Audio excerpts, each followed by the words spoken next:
Hey Crusaders! So today I am doing my January wrap-up. I am very happy with what I read in January and what I'm currently reading in January.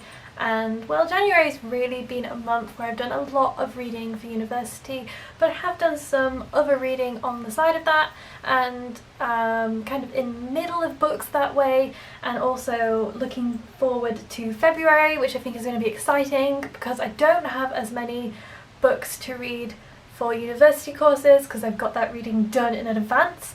So I also have more time to be reading other kinds of books. But first of all, let me just talk about the books that I have finished in January. So first off, I'm not sure, there's just someone coming into the hall.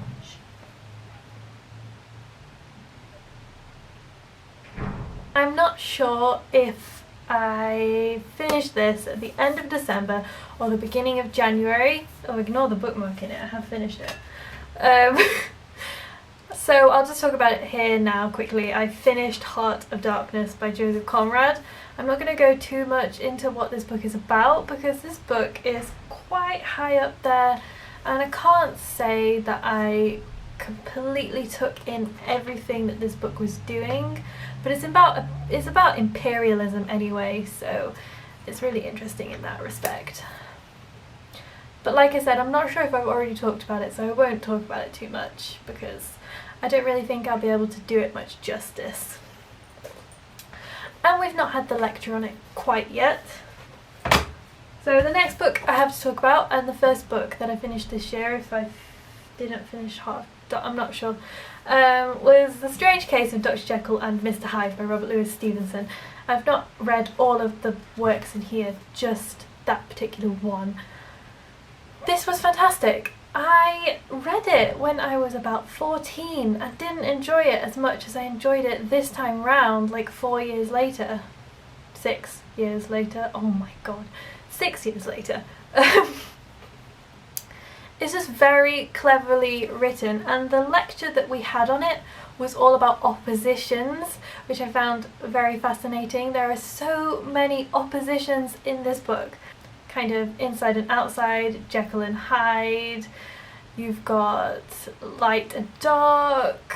It starts with Mr. Utterson, the lawyer, and his friend walking out and talking together, and then this Hyde appears, this kind of deformed, grotesque figure that is quite prominent in Victorian literature, and it's just kind of mapping what happens from that. It's quite short, so can't really say anything about the plot, but I really do recommend giving this one a read. It's a very accessible, easy to read classic, and it's a very good one, and it's Victorian literature, which is always exciting to me, especially at the moment. Anyway, that's Jekyll and Hyde. The next book that I finished is Mary Barton by Elizabeth Gaskell. Now this book in particular has been a big part of January for me because I gave an English group presentation on Mary Barton. That is the book that we were given to do, and we looked at the Victorian social class divide in it because that's kind of what it's about.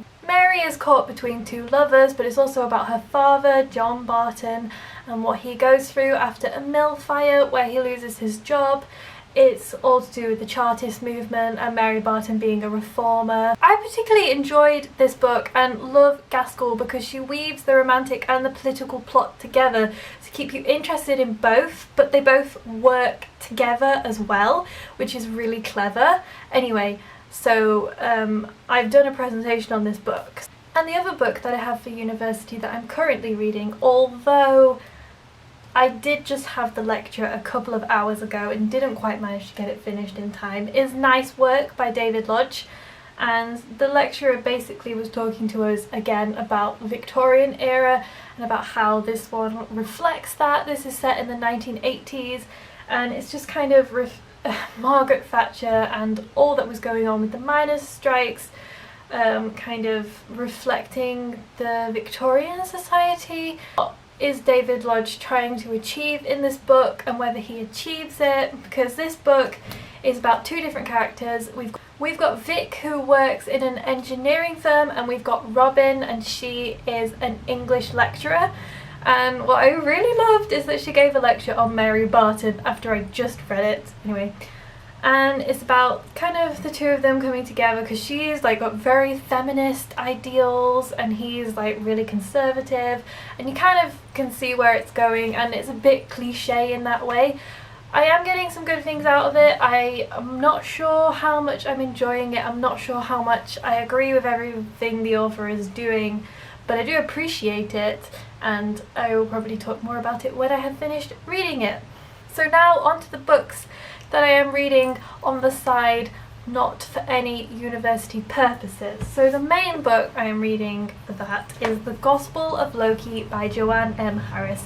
I was given this for Christmas by my parents, and it is such good fun and such a break from all of those other kinds of books. I'm nearly finished. I think I've got about 100 pages left, a bit less than 100. It's not like amazingly written or the best plot ever, but it is really good fun. It is Norse mythology, but told from Loki's perspective, and he tells us at the beginning how we shouldn't trust anything that he tells us, but all stories are written like that. History's written by the winners, you get the drill.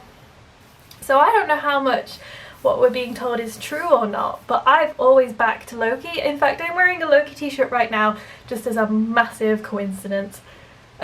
And that's Tom Hiddleston, so take from that what you will. Yeah, so it's kind of a series of incidences that happen throughout his life in Asgard and with Odin. I think I'll do a review on this, so watch out for that. After that, I have a few other books that I might pick from to see what I want to read next. You probably all can tell that I'm really excited to get to The Autumn Republic by Brian McClellan, the third book in the Powder Mage trilogy. I've talked about this a lot on this channel, so I'm not going to go into what it's about here, but I am so excited for the finale of this trilogy. It's going to be fantastic. Another book that I might decide to pick up because I'm really interested in it at the moment is The Dumb House by John Burnside. The lovely Chris from Christmas Book Nook gave me this book for Christmas, and I am so grateful because I have wanted to read it ever since Jen Campbell has talked about it.